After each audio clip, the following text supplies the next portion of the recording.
Բարև ձեզ սիրելի հայրենակիցներ, հույս ունեմ լավ եք և այսօր ես ուզում եմ անդրադառնալ կորոնավիրուսի հետ կապված մի շարք հարցերի, որովհետև կորոնավիրուսի հետ կապված քննարկումներին հետևելով գալիս եմ այնպիսի եզրակացության, որ խնդրի պրոբլեմի հետ կապված մի շարք նրբություններ և կոնտեքստներ, որոնք իրականում շատ չափազանց կարևոր են այս խնդիրը ընդհանուր հասկանալու համար մեր հանրության կողմից այնքան էլ լավ արձանագրված չեն։ Այս ժամին շաբաթ օրով այսքան արթուն մարդ կա, շատ հետաքրքիր է։ Ուրեմն ես նախ ուզում եմ ասել, ինչ որ հիմա կասեմ, իմ ասածը ամբողջական է, խնդրում եմ որևէ պարագայում, որևէ նպատակով իմ վերցրածից մի հատված առանձին, իմ ասածից մի հատված առանձին չվերցնել, չմեկնաբանել և դրա այդ մի ասածի հիման վրա չանել եզրակացություն և հետևություն, որովհետև ասվածը ամբողջական է և չեմ խոստանում, որ այս ուղիղ եթերը կլինի կարճ, որովհետև պետք է ասելիքը ասվի հանգիստ, ամբողջական, որպեսզի ընկալվի ճիշտ։ Առաջինը, էլի հիշեք, որ իմ ասածից ոչ մի բան առանձին, ոչ մի նախադասություն առանձին պետք է չվերցրեք, այս ասելիքը ամբողջական է, այսինքն մի կտոր հանեցինք, ամբողջ ասելիքի տրամաբանությունը և իմաստը փոխվում է և ես դրա հետ համաձայն չեմ։ Գիտեք, որ մենք, մեր ընտանիքը կորոնավիրուսով վարակվել է և ինչ եմ ես մտածում և ինչ ենք մտածում։ Մենք որ քննարկում ենք, մենք ասում ենք, երբ մենք արդեն հաղթահարենք կորոնավիրուսը, այսինքն առողջանանք, այսինքն տեստ անենք և տեստը լինի բացասական, մեր կյանքը ամբողջությամբ կփոխվի, ամբողջությամբ, որովհետև մենք մտավախություն չենք ունենա շփվել մեր ընկերների, հարազատների հետ, որովհետև մենք վիրուսը հաղթահարած կլինենք, իմունիտետ ձեռք բերած կլինենք և հանգիստ կարող ենք շփվել բոլորի հետ, երեխան արփին մանկապարտեզ ուղարկել և այլն, առանց մտավախության, որ ինքը ուրիշին կվարակի և ինքն էլ կվարակվի։ Բայց այստեղ կա, շատ պարզ օրինակ է, չէ՞, ինչ լավ լուծում է, վարակվենք, լավանանք և ամեն ինչ լավ կլինի։ Չնայած նրանց համար, ովքեր վարակվում և լավանում են, իրոք կյանքը փոխվում է։ Կյանքը փոխվում է, հարաբերություն վերադառնում են նախկին կյանքին։ Բայց այստեղ կա երկու պրոբլեմ։ Առաջինը, հիմա էլ ոչ մեկ չի կարող երաշխավորել, որ մենք, կոնկրետ մեր ընտանիքը, բարեհաջող կավարտի, որովհետև անկանխատեսելի հիվանդություն է։ Եվ երկրորդը, երկրորդ խնդիրը, իմ հարազատներից քանի մարդ կվարակվի ինձնից և իմ հարազատներից քանեսին կկորցնեմ ես այս ընթացքում։ Սա է կորոնավիրուսի ամբողջ նենգ բանաձևը, որովհետև եթե ես վարակվել լավացել եմ, դա հոյակապ է, որովհետև ես ձեռք եմ բերել առնվազն մի տարով իմունիտետ։ Շփվում եմ, վերադառնում եմ նախկին կյանքին, կարճ ասած։ Բայց եթե ես վարակվել եմ, երաշխիք չկա, որ ես չեմ մահանա, երաշխիք չկա, որ իմ հարազատներից մեկը չի մահանա։ Սա է իրավիճակի ամբողջ բարդությունը։ Հիմա կրկին ուզում եմ անդրադառնալ մահացության թվերին։ Ինչ ունենք 2020 թվականի հունիսի 1-ի դրությամբ։ 2020 թվականի հունիսի 1-ի դրությամբ մենք ունենք մի քանի հարյուրով ավելի պակաս մարդ, մահ, քան 2019 թվականի հունիսի 1-ի դրությամբ։ Սիրում եմ հայ ժողովրդին աշխատասեր։ Մի անգամ բանի համաժողովում, համագումարում բանի Ելդաշինքի ասել էի, որ երկրի իրական փոփոխությունները պետք է դիտարկել այն տրամաբանությամբ, թե մարդիկ ժամը քանիսին են զարթնում, ու հիմա ուրախ եմ, որ Հայաստանում մարդիկ սկսել են շուտ զարթնել։ Լավ, վերադառնալով, անցած տարվա եւ այս տարվա մահացության թվերը տարբեր են, էականորեն ցածր է այս տարի մահացության թիվը, եւ դա ունի մի շատ հետաքրքիր պատճառ։ Առաջինը, օրինակ, անցած տարի քաղցկեղից հունիսի 1-ի դրությամբ մահացել է 2307 մարդ Հայաստանում, այս տարի 2213, համարյա 100 մարդով ավելի պակաս։ Ինչը տրամաբանական չի, որն է սրա բացատրությունը։ Սրա բացատրությունը հետևյալն է, որ պոտենցիալ այս տարվա առաջին 6 ամսվա մեջ քաղցկեղից մահացողների մի բավականին մեծ տոկոսը, պոտենցիալ մահացողների մեծ տոկոսը վարակվել է կորոնավիրուսով, եւ կորոնավիրուսը թույլ չի տվել, որ քաղցկեղը դառնա մահվան պատճառ, ինքն է դարձել մահվան պատճառ։ Եվ եթե այս վիճակագրությանը հավատանք, կստացվի, որ որովհետև այս մի վիճակագրությունը այսպիսի մեծ տատանումներ չի կարող տալ, մանավանդ քաղցկեղի պարագայում։ Կստացվի, որ օրինակ եթե կորոնավիրուսը չլիներ, կորոնավիրուսով հիվանդացած քաղցկեղակիրների մի մասը կմահանար քաղցկեղից մինչև 2020 թվականի հունիսի 1-ը։ Նույնն էլ տեսեք, շնչառական օրգանների հիվանդություններ, այստեղ ամենատարբեր հիվանդություններ կան շնչառական օրգանների։ Անցած տարի այդ հիվանդություններից մահացել է հունիսի 1-ի դրությամբ 1448 մարդ, այս տարի 1062 մարդ, մինչև հունիսի 1, այսինքն մոտավորապես 400 մարդով ավելի պակաս մարդ է մահացել շնչառական հիվանդություններից։ Ինչն է սրա պատճառը։ Պատճառը էլի նույնն է։ Այս հիվանդություններից մահացողների պոտենցիալ թիվը, որ անցյալ տարի,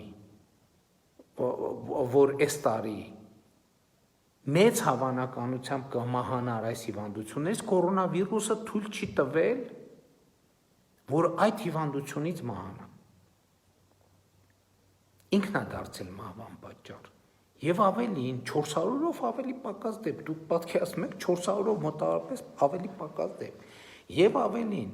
քանի որ այս հիվանդություն ունեցողների մի մասը կորոնավիրուսի պատճառով ավելի ինտենսիվ է բուժօգնություն ստացել, որտեղ անցած տարի այս հիվանդությունների մի մասը կարող է շատ ուշ դիմեր եւ այլն հայտնի պատճառներով։ Հիմա կորոնավիրուսի պատճառով, քանի որ ինքը ավելի շուտ է հոսպիտալացվել, մի մասը բուժվել է եւ կորոնավիրուսից, եւ այդ հիվանդության իր վիճակը ավելի լավացել է, այսինքն իր այդ հիվանդությունը, այդ շնչառական օրգանների հիվանդությունը, որ պիտի պոտենցիալ իր մահվան պատճառը դառնալ, կորոնավիրուսի պատճառով եւ շնորհիվ սկսել է բուժվել է, կամ վիճակը թեթևացել է, կամ մահաբերությունը երկարել է։ Մոտավորապես նույն վիճակն է էնդոկրին հիվանդությունների դեպքում։ Ավելի պակաս է վարակիչ եւ մակատբուծական հիվանդությունների պատճառով մահը, այլ հիվանդությունների պատճառով մահ։ Այսինքն, այս հունիսի 1-ի դրությամբ մենք կորոնավիրուսից եւ ընդհանրապես երկրում ոչ միայն մահացության հունիսի 1-ի դրությամբ, խնդրում եմ, հիշում եք, չէ՞ պայմանը, մի նախադասությունը կտորը չենք կտրելու, առանձին մեկնաբանենք։ Հունիսի 1-ի դրությամբ մենք մահացության շատ ավելի լավ ցուցանիշ ունենք, քան 2019 թվականին։ Հիմա մեր խնդիրը այս համատեքստում որն է, ինչու մահացության ավելի լավ ցուցանիշ ունենք, ասում եմ, իմիջիայլոց ասեմ, այդտեղ մի տոկոս որոշակի կա նաև այն որ լոկդաունի շրջանում մեքենաներ տեղաշարժեր քիչ են եղել, դժբախտ պատահարներ, վթարներ մի քիչ են եղել, դա որոշակի տոկոս է, բայց եկեք այդ տողը ընդհանրապես հանենք, որովհետև այդ տողը այս մեր վիճակագրության վրա էական որևէ ազդեցություն փիլիսոփայության վրա չի ունենա։ Հիմա հետևաբար այս ամեն ինչի համատեքստում մեր խնդրեմը որն է, որը մենք պետքա լուծենք։ Մենք ունենք ընդամենը մի խնդրեմ, ժողովուրդ ջան, ընդամենը մի խնդրեմ։ Մեր խնդրեմը հետևյալն է, որ կորոնավիրուսով հիվանդացած մեր բոլոր քաղաքացիներին կարողանանք պատշաճ բուժօգնություն ցույց տալ։ Այսինքն մեր երկրում կորոնավիրուսով հիվանդանան մարդիկ այնքան, ինչքան մեր հիվանդանոցներում ռեալ տեղ կա։ Էսա կորոնավիրուսի առանցքային խնդրեմը, որովհետև եթե օրինակ այն մյուս հիվանդությունները արձանագրվում, զարգանում են, ենթադրենք դեպքերի շատ ինչ-որ մեծ տոկոսում, իրանց տևողությունը տևում է մի տարի, և օրինակ քաղցկեղով առաջին հիվանդից սպասարկելուց մինչև երկրորդ հիվանդը սպասարկելը տևում է օրինակ 6 ամիս կամ մի տարի, այսինքն բժիշկը առաջինից երկրորդին անցնելու համար ունի մոտավորապես ենթադրենք 6 ամիս կամ մի տարի ժամանակ, կորոնավիրուսի պարագայում ժամկետը շատ կրճատվում է, դառնում է երբեմն մի շաբաթ, երբեմն 2 շաբաթ, մաքսիմում մի ամիս։ Եվ այն հիվանդները, այս մեր հազարավոր հիվանդները, որ պիտի բուժօգնության դիմեին մի տարվա ընթացքում, բուժօգնության դիմում մի ամսվա ընթացքում։ Հիմա խնդիրը որն է եւ մահացության կոնտեքստում է շատ կարեւոր, որովհետեւ երբ որ մեր հիվանդները ավելանան, պացիենտները այնքան բուժօգնության կարիք ունեցող, հիմա ես էլ եմ կորոնավիրուսով հիվանդ, բայց ես բուժօգնության կարիք մինչև այս պահը փառք Աստծո չունեմ, որ մեր կորոնավիրուսով հիվանդ բուժօգնության կարիք ունեցող մարդիկ լինեն այնքան, որ մեր հիվանդանոցներում տեղավորվեն, որովհետև եթե չտեղավորվեն, մեր մահացության թվերը աճելու են։ Մարդիկ մահանալու են կորոնավիրուսից պատշաճ բուժօգնություն չստանալու պատճառով։ Սրա համար եւ հետեւաբար սրա համար մենք մի ձև կա այդ խնդիրը լուծելու։ Պետք է մենք մեր կողմից ուրիշներին վարակելու հավանականությունը քչացնենք, մաքսիմալ քչացնենք։ Ընդ որում սա վերաբերվում է ոչ միայն ինձ նման մարդկանց, որոնք արդեն ախտորոշված են, այլ բոլորին, որովհետև այսօր երկրում 20,000, 25,000, հնարավոր է նույնիսկ 30,000 ասիմպտոմ դեպքեր կա։ Եվ հիմա ձեզնից դուք կարող է վարակված եք։ Եվ ձեր խնդիրը, ու շատ լավ է, դուք վարակված եք, դուք չգիտեք, այդ նշանակում է, որ դուք ասիմպտոմ է ձեր մոտ։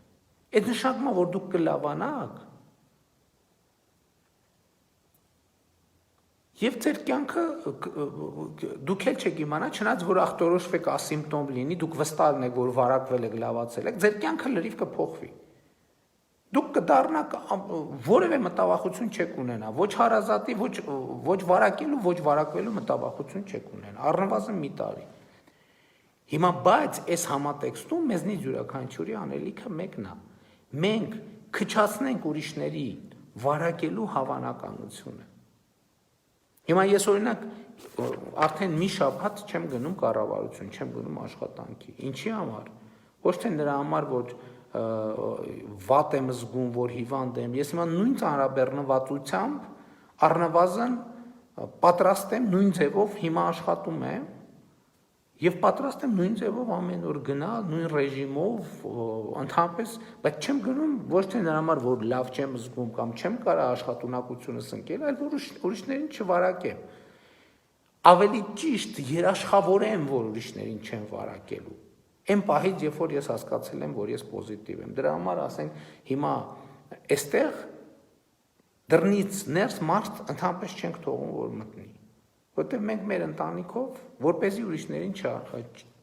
չվարակենք։ Որովհետև ստեղ կոնտեքստը ինչ է։ Կոնտեքստը այն է, որովհետև ինչքան շատ է վարակվածների թիվը, այնքան ծանր եւ առանձնապես ծանր հիվանդների թիվը շատանում է եւ մահացությունների տոկոսը շատանում է, տոկոսը չի շատանում, թիվն է շատանում, որտեղ ընդհանուր մեր վիճակագրությունը ինչ է ցույց տալիս, որ ծանր եւ առանձնապես ծանր վիճակի հայտնվում են, հասնում են պատշաճ ու բուժօգնության պարագայում, ես ուզում եմ շատ կարեւոր ընդգծել, 5%-ը, իսկ մահացությունը 1-1.2%։ Այստեղ հաջորդ կոնտեքստը հետևյալն է։ Եթե 10,000-ի 5%-ը 500 հոգի է եւ 10,000-ի 1%-ը կամ 1.2%-ը կամ 1.2%-ը 120 հոգի է, 100,000-ի 5%-ը 5,000 հոգի է, եւ հետեւաբար մեր առողջապահական համակարգը 5,000 հոգու ծանր վիճակում չի կարող սպասարկել։ Այդ դա միշտ այդպես է, ոչ թե այսօր այսպես։ Այսօր հենց ընդհակառակը մեր հզորությունները մեծացել են եւ շարունակում են մեծանալ։ Միշտ այսպես է եղել։ Հիմա եթե ծանր դեպքերը շատանան այնքան, որ հիվանդանոցներում տեղ չլինի, ստիպված են կլինելու վերադառնալ տոտալ լոկդաունի։ Կյանքը կանգնելու է իր բոլոր տնտեսական եւ սոցիալական հետևանքներով։ Եվ այսօր շատ երկրներ, այդ թվում Հայաստանը, գնացել է այդ ճանապարհով եւ լոկդաունի ընթացքում այո թվերը բոլորովին ուրիշ են եղել։ Բայց եթե լոկդաունի արդյունքում սա հաջորդ շերտն է, որը ես կուզեի, որ էլի շատ նուրբ, շատ ուշադիր լինեի կես կետի նկատմամբ, այստեղ շատ կարևոր կոնտեքստ կա։ Լոկդաուն արեցինք, ընդհուպ մեր մոտ եկավ թվերը զրոյացավ։ Սա հարցի լուծումը։ Սա հարցի լուծում չի, սիրելի հայրենակիցներ։ Գիտեք ինչու, որովհետև աշխարհում եւ նույնիսկ զրոյով երկրում կորոնավիրուսը շարունակում է գոյություն ունենալ։ Եվ երբ որ տոտալ լոկդաունից հետո մենք սկսում ենք բացվել,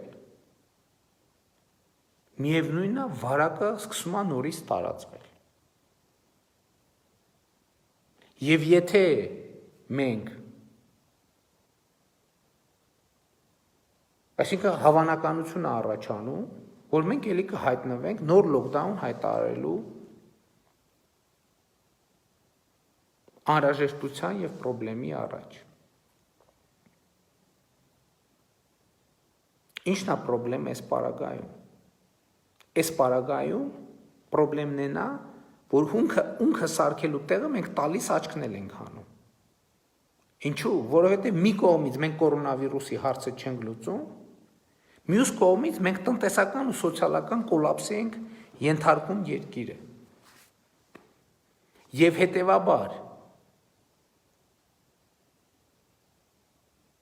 հետևաբար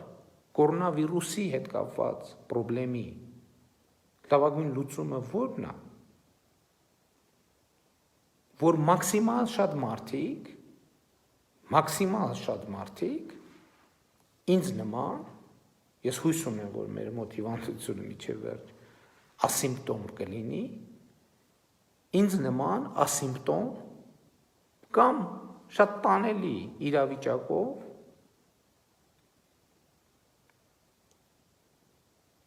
վարակվեն եւ լավանան կամ այսպես ձևակերպեմ, մի քիչ երևի իմ ասածը սխալ է,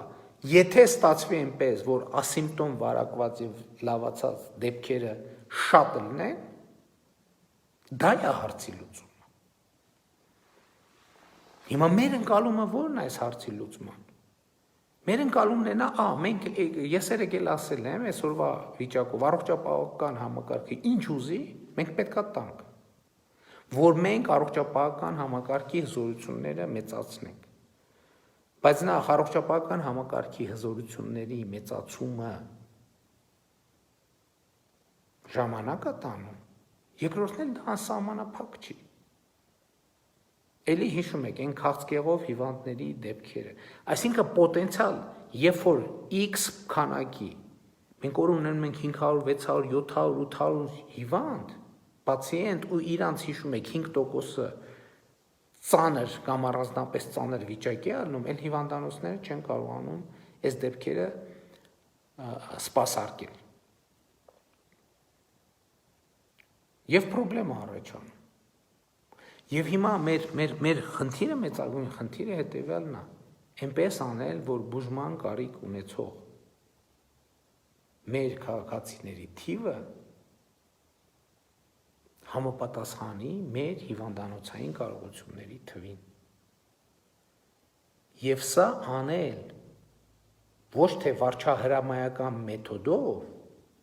որովհետև վարչահրամայական մեթոդն է սա, բոլորս տներում ամեն ինչ փակվում է եւ այլն եւ այլն։ Այդ պարագայում դուք աշխատանքի չեք գնում, աշխատավարձ չեք ստանում, գործարք չեք կարողանում անել,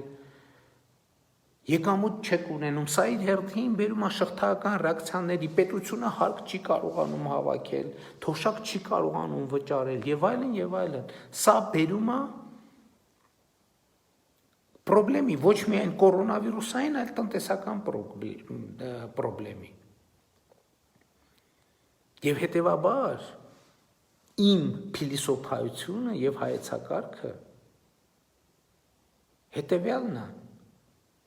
որ եթե այս մեծ խնդիրը, որս այս մի հատ մեծ բեռ որպես ծանրացել է մեր ուսերին,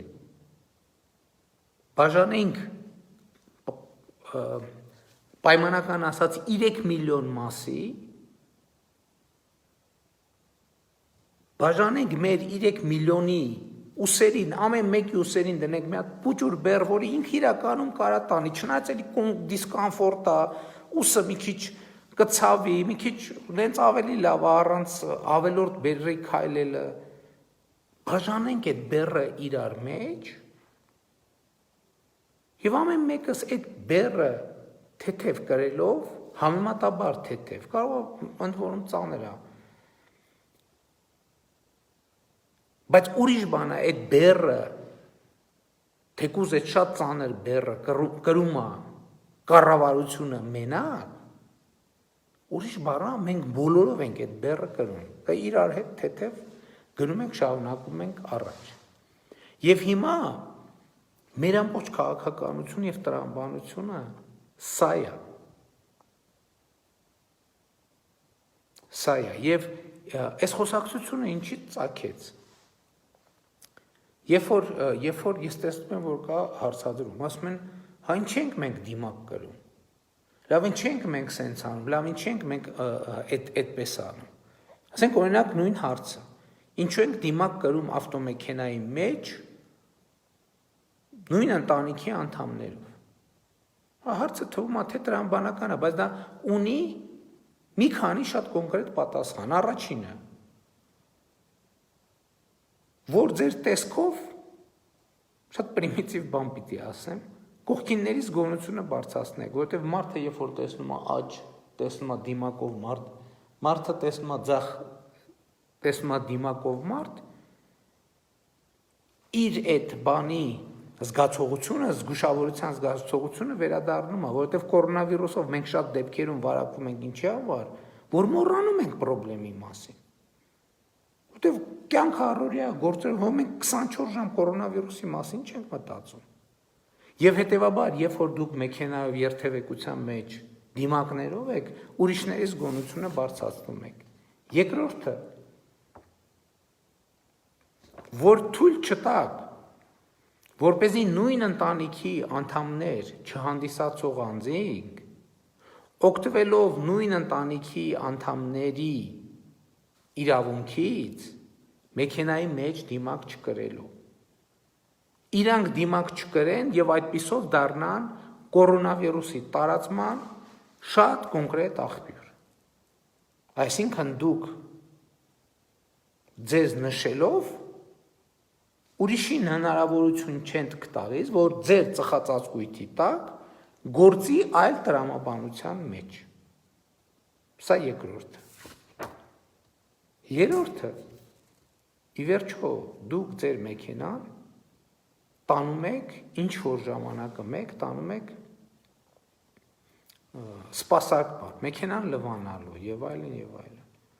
Դուք չգիտեք ով եւ ինչպես է լվանում։ Դուք վստահ չեք, որ երբ որ դուք ձեր գլուխը դնում եք ձեր մեքենայի ապակուն, մանավանդ երեխեքը սիրում են տենց բան անել։ Չնայած շատ մեծեր էլ կան, որ սիրում են։ Դնում եք ապակում, դուք չգիտեք այդ ապակու վրա որել եք գնացել էր տեղ սպասարկման կետ, ավտոլվացման կետ, այդտեղ վիրուս թողնվել է, թե չէ։ Ու երբ որ դուք այդ ապակու շնչում եք, կամ էլ դուք մեքենայի մեջ եք լրիվ ընտանեկան վիճակում, կարող է բռնակին այդ վիրուս, հետո այդ բռնակին եք կպնում, հետո այդ ձեռքով կպնում եք ձեր եղբոր կամ քրոջ ձեռքին, հետո ինքը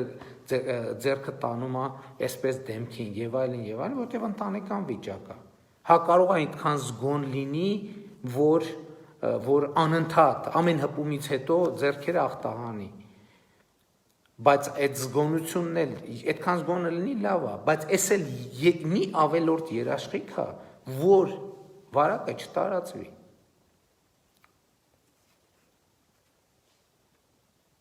Սա է այդ հարցի կոնկրետ պատասխանը։ Հետո բաց տարածքում ասում են, որ օրինակ բաց տարածքում ինչու ենք դիմակ կրում։ Սա պատասխանն էլ է շատ պարզ։ Նախ էլի որ ձեր տեսքով ահազանգ դառնաք ուրիշների։ Մենք բոլորս իրար անընդհատ հուշ ենք, որովհետև կա, չէ, նախազգուշացնող նշաններ փողոցում կա, չէ, արագության սահմանափակում, կտրուկ շրջադարձ, կարմիրով սենց ճանապարհային նշաններ կան։ Զգուշացեք, գետինը թաց է, կամ էլ ինչ զգուշացնող նշաններ կան, հիմա չեմ։ Մեր դիմակը առաջին հերթին ուրիշների համար զգուշացնող նշան է, որ ժողովուրդ երկրում համաճարակային իրավիճակ է հաստատված։ Սա առաջինը։ Երկրորդը, որ երբ որ օրինակ գնացին, քայլեցինք եւ դիմացից կողքից եւ այլն ուրիշ մարդիկ են քայլում, չէ՞։ Եվ շատ ալնում, որ մարդիկ սենց անցնում ենք մայթը նեղանում, լայնանում եւ այլն։ Եվ այդ ընթացքում տեղի ունեցող այդ հաղորդակցությունը, շփումը դա եւս մեկ երաշխիք է, որ դուք ուրիշի չեք վարակի եւ ինքներդ էլ չեք վարակվի։ Էլ եմ ասում, ոչ թե 100%, այլ 95, բայց դա 95-ը շատ բարձր տոկոս է, շատ բարձր տոկոս։ Այսինքն պատկերացրեք, այդ նույն օրը 100 մարդ վարակվի, թե 5 մարդ վարակվի։ Այդ տարբերությունը այսքան է։ Հաջորդը, երբ որ դուք ձեր ծանոթին տեսնում եք եւ սկսում եք խոսել, ձեր մարմնի եւ մկանային հիշողությունը ձեզ այն առավել եւս հարազատի բարակամի տեսնելու բերում է սոցիալական հեռավորության խախտման։ Դուք անդադ մետրով չեք, որ իրարից մի մետր հեռավորությունը պահեք։ Եվ դիմակը եւս մեկ նախ դիմակը հիշեցնում է ձեզ այդ խնդրի մասին, սոցիալական հեռավորությունը պահելու խնդրի մասին, ակնհայտ։ Դուք տեսնում եք, որ դիմացինը դիմակով է, հիշում եք, որ այստեղ մենք իրար տեսանք, շատ ուրախացանք էմոցիոնալ, բայց մի րոպե, այստեղ բան կա։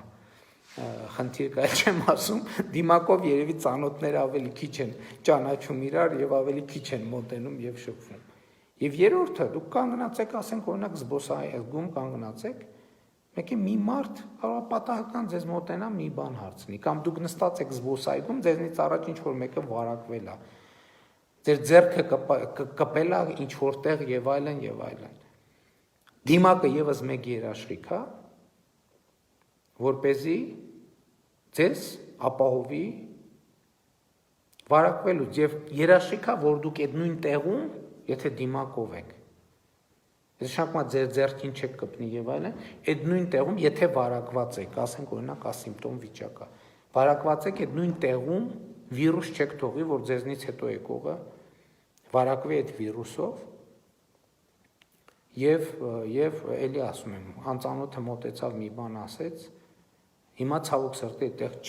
չեք ասում իրար, կամ ինքը դիմակով չեք ասում, մի հատ մի րոպե ես դիմակս դնեմ, դուք էլ դիմակ դրեք։ Եվ մեր այսօրվա վիճակագրությունը ցույց է տալիս, որ մենք բազմաթիվ այս իրավիճակներում վարակվելու բազմաթիվ դեպքեր ունենք։ Եվ այս կոմպլեքս միջոցառումները, այս ամեն ինչը մանրամասն ես ասացի, էլի եմ ասում հարցի կորոնավիրուսի հետ կապված բոլոր շերտերը ձեզ համար բացահայտելու համար։ Ժողովուրդ ջան, ճիշտ չի լինի, եթե մենք նորից ստիպված լինենք գնալ լոկդաունի։ Որովհետև ասում եմ, եթե լոկդաուն արեցինք, տոտալ պահեցինք, դեպքերը հասցնենք զրոյականի, մենք էլի պետք է բացվենք, այդ վիրուսը նորից գալու է, կամ այդ լոկդաունի ընթացքում ինքը ասիմպտոմ ձևերով ինչ-որ ձևով շարունակվելու է, ներկա է ալնելու, ինքը չի վերանալու։ Եվ մենք այդ նշանակումը պետք է փակվենք եւ ըստ էության փակվենք։ Մեր խնդիրն է ոչ թե փակվել, այլ գնալ բացվելու ճանապարհով։ Իսկ բացվելու ճանապարհը հետեւյալն է, մեզնից յուրաքանչյուրը այս բեռի իր բաժինը վերցնի եւ տանի։ Այո, նեղություններ կրելով։ Այո, հա, ինչ եմ, բաց տարածքում ինչ եմ դիմակ կրում։ Իմ ընտանիքի անդամների հետ մեքենայով տեղ եմ գնում։ Ինչ եմ դիմակ կրում։ Ընդհակառակը տներում էլ եթե ունեք առիթ հնարավորություն կամ կասկածներ կամ տարիքով մեծ մարդ կամ քրոնիկ հիվանդությունով մարդը տեղեր պետք է դիմակ կրեք իր հետ շփվելու ընթացքում առնվազն, որպեսզի մենք կարողանանք այս շղթան, այս ծանրաբեռնվածությունը կարողանանք կոտրել։ Այսքանն է ըստ էության ուզում ասել։ Եվ ուզում է ասել, եթե ամփոփեմ ինչն է խնդիրը, ոնց ամփոփեմ։ Ամփոփումը հետևյալն է, որ մենք իրականում մեր խնդիրը ոչ թե հիվանդությունները զրոյացնելն է կամ բացառելը, որ հիվանդություններ չլինեն, դա այնքան էլ adekvat նպատակ չի։ Մեր խնդիրն է, որ հիվանդությունները գրանցվեն մեր առողջապահական համակարգի կարողություններին համապատասխան, որովհետև անցած տարվա եւ այս տարվա առաջին 6 ամիսների վիճակագրությունը ցույց է տալիս, որ երբ որ մենք կարողանում ենք սպասարկել կորոնավիրուսով մեր հիվանդներին, մեր բոլոր հիվանդներին, մենք մահացության թվի, ընդհանուր թվի նվազում ենք ունենում։ Ընդհանուր թվի նվազում ենք ունենում։ Եվ երբ որ մենք այդ հիվանդությանը հնարավորություն չենք տալիս, որ ինքը գա մի կետի վրա կենտրոնանա այնքան, որ մի կետի վրա ասենց տասնյակ հազարներ հիվանդանան, ինքը մեր եւ տնտեսական եւ առողջապահական խնդիրների համար շատ ավելի համակարգերի համար շատ ավելի տանելի է դառնում եւ ի վերջո մենք հնարավորություն ենք ստանում ձեռք բերել իմունիտետ այդ հիվանդության նկատմամբ։ Էլի ասում եմ, հիմա իմ մտածածը հետևյալն է, որ եթե հաջողվի ես մեր ընտանիքը ասիմպտոմ միջև վերջ տանանք եւ մի պահի տեստ անենք, տեսնենք բացասականա, մենք առաջիկա 1 տարում վերադարձանք լիարժեք կյանքի։ Երեխեքը կարող են գնալ, Արփին կարող է գնալ մանկապարտեզ, կարող ենք մեր հարազատների հետ շփվել, առանց մտավախության, իմանալով, որ մենք իրանց չենք վարակելու, մենք էլ չենք վարակվելու, ոչ իրանցից, ոչ ուրիշներից։ Բայց խնդիրն այն է, որ այս process-ը պետք է մենք պահենք մաքսիմալ կառավարելի։ Իսկ մաքսիմալ կառավարելի ձևը հետևյալն է, ամեն ինչ անել, որ չվարակել ուրիշներին։ Առաջնորդվել են կանխավարկածով, որ ես վարակված եմ, ու ես պետք է ամեն ինչ անեմ, որ չվարակեմ ուրիշներին։ Էդ էլ ասեմ, այս իմացությունը, այս ամբողջ ասելիքը, ինքը սա այս ընթացքում նայում ենք, ուսումնասիրում ենք, կարդում ենք, վիճակագրությունն ենք ուսումնասիրում, սրանք հետևություններ են, որ մենք օրինակ 2 ամիս առաջ չենք կարող անել, որովհետև մեզ պետք էր հասկանալ, զգալ, շոշափել այդ հիվանդությունը սեփական ձեռքերով։ Որտև ուրիշը պատմում է, ամեն երկիր ունի իր առանձնահատկությունը, սկսած առողջապահական համակարգից, վերջացած բնակչության տարիքային շերտավորմամբ եւ այլն եւ այսպես առողջապահական բժիշկների պրոֆեսիոնալությունից եւ այլն եւ այսպես շարունակ։ Հիմա մենք այս պարամետրերով, շատ պարամետրերով արձանագրել ենք մեր կարողունակությունը եւ պետքա օգտվել կարողունակությունից եւ դրա համար պետքա ընդհանրապես մեծացնել կարգապահության եւ պատասխանատվության մակարդակը։ Եվ իհարկե դա կարելի է անել վարչական մեթոդներով։ Եվ ես չեմ բացառում, որ ցանկացած իմիջիալոց ասեմ, ցանկացած պահի, ասենք այսօր օրինակ կարող ենք որոշում կայացնենք այդպիսի։ Բայց մեկը դրա հետևանքները, հետաձգված հետևանքները ծանր են լինելու, որոնք բոլոր երկրների համար։ Այսօր մարդիկ կան թուղթուգրիչով նայում են այս երկիրը, նենց են մյուս երկիրը, նենց են 4 երկիրն, մի շտապեք ամփոփել արդյունքները, որտեղ քանի դեռ պատվաստանյութ չկա կորոնավիրուսի, վաղա արդյունքները ամփոփել, շատ վաղ արդյունքները ամփոփել, որտեղ մի տարի դեռ դեմներս կա։